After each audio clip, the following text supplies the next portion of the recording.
Welcome back to Kindness Chronicle, where real stories of compassion, courage, and unexpected twists restore your faith in humanity. If you're new here, don't forget to subscribe, hit that bell icon, and stay with us until the end because today's story will leave your heart heavy and your soul inspired. No one in the small, dusty town of Willow Creek expected to see Private First Class Nathan Keller walking up the gravel path to his childhood home that Tuesday afternoon. His boots crunched on the driveway, a light duffel slung over his shoulder, and the sun casting long shadows behind him. After 14 months deployed overseas, Nathan had planned this return as a surprise. He missed his mother's homemade peach pie, the familiar creak of the front porch steps, and more than anything, he missed his little sister, Lily. The military had given Nathan an early compassionate discharge, citing medical reasons. He had sustained an injury, but nothing life-threatening. Instead of informing his family, he decided to come home unannounced. He imagined his sister running down the steps to hug him like she used to, their mother wiping tears from her cheeks. What he didn't imagine was the silence that greeted him. As he stepped onto the porch, something felt off. The house, once full of warmth and noise, was eerily quiet. The door creaked open. It was unlocked. Strange, his mother was known for triple locking everything, even the cookie jar. Nathan stepped inside, taking in the sight of familiar furniture coated in a thin layer of dust. He called out, "Mom!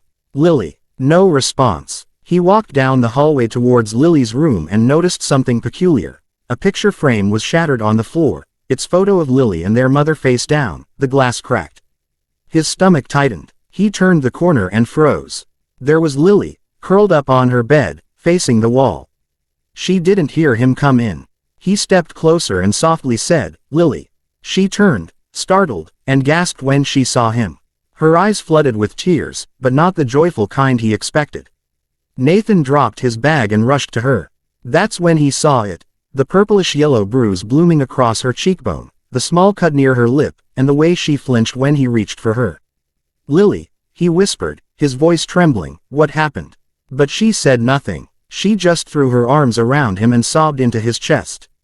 Nathan held her close, his heart pounding. Who could have done this? Why hadn't she said anything? Later that night, over a cup of tea, Lily finally opened up. Their mother had passed away 3 months ago after a short battle with pneumonia. Nathan's commanding officer had tried to reach him, but in the chaos of war and miscommunication, the message never got through. After the funeral, Lily had nowhere to go. Their relatives were distant, both geographically and emotionally. That's when a man named Rick entered her life, a man their mother had dated briefly a few years back. He showed up offering help, claiming he wanted to make sure Lily wasn't alone. He moved into the house under the pretense of protecting her, but it didn't take long before his true colors surfaced. He controlled every aspect of Lily's life, who she talked to, where she went, even what she wore. Then came the insults, the threats, and eventually, the bruises.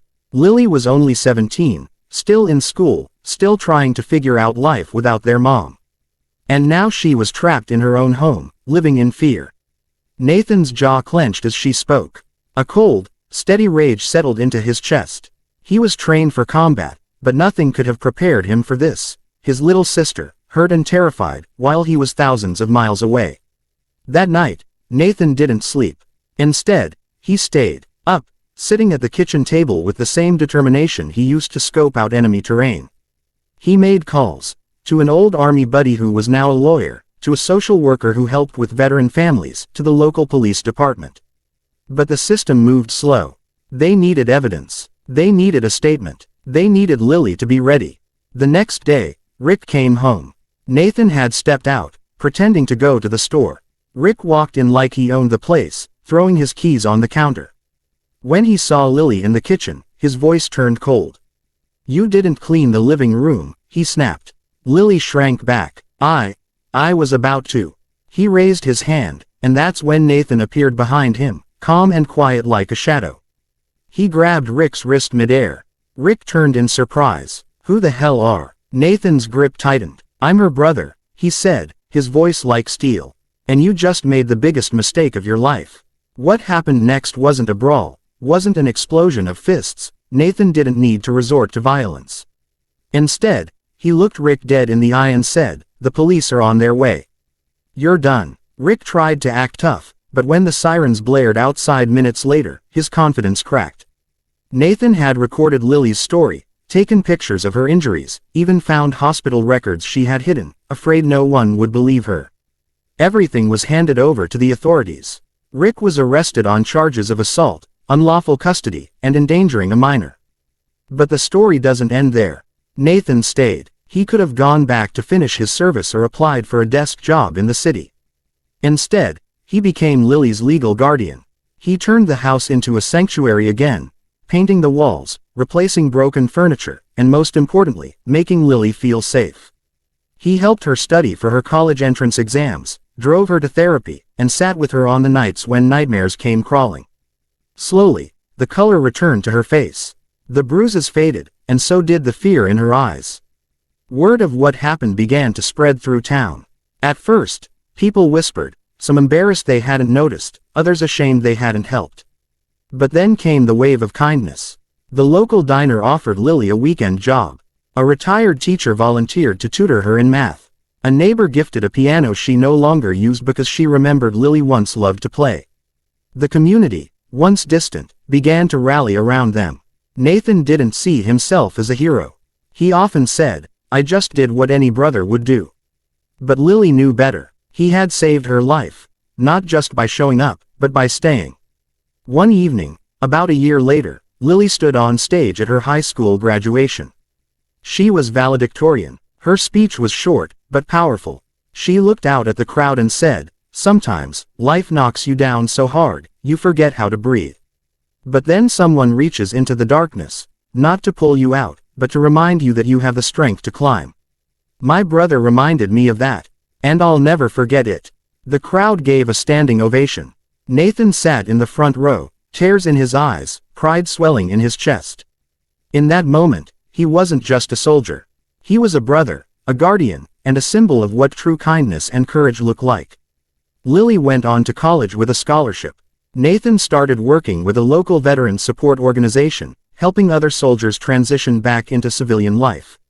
He gave talks about PTSD, family support, and the importance of community. And every Sunday, they still sat on the porch together, drinking lemonade, watching the sunset over Willow Creek, no longer broken, no longer afraid, but healing. Together. This story reminds us that heroes don't always wear capes. Sometimes they wear dusty boots, carry invisible scars, and show up at the exact moment they're needed most. Sometimes, a simple act of coming home can change everything. Thank you for watching Kindness Chronicle. If this story touched your heart, leave a comment below and let us know what part moved you the most. Don't forget to like, share, and subscribe for more true stories that celebrate the power of kindness, compassion, and family. Until next time, stay kind.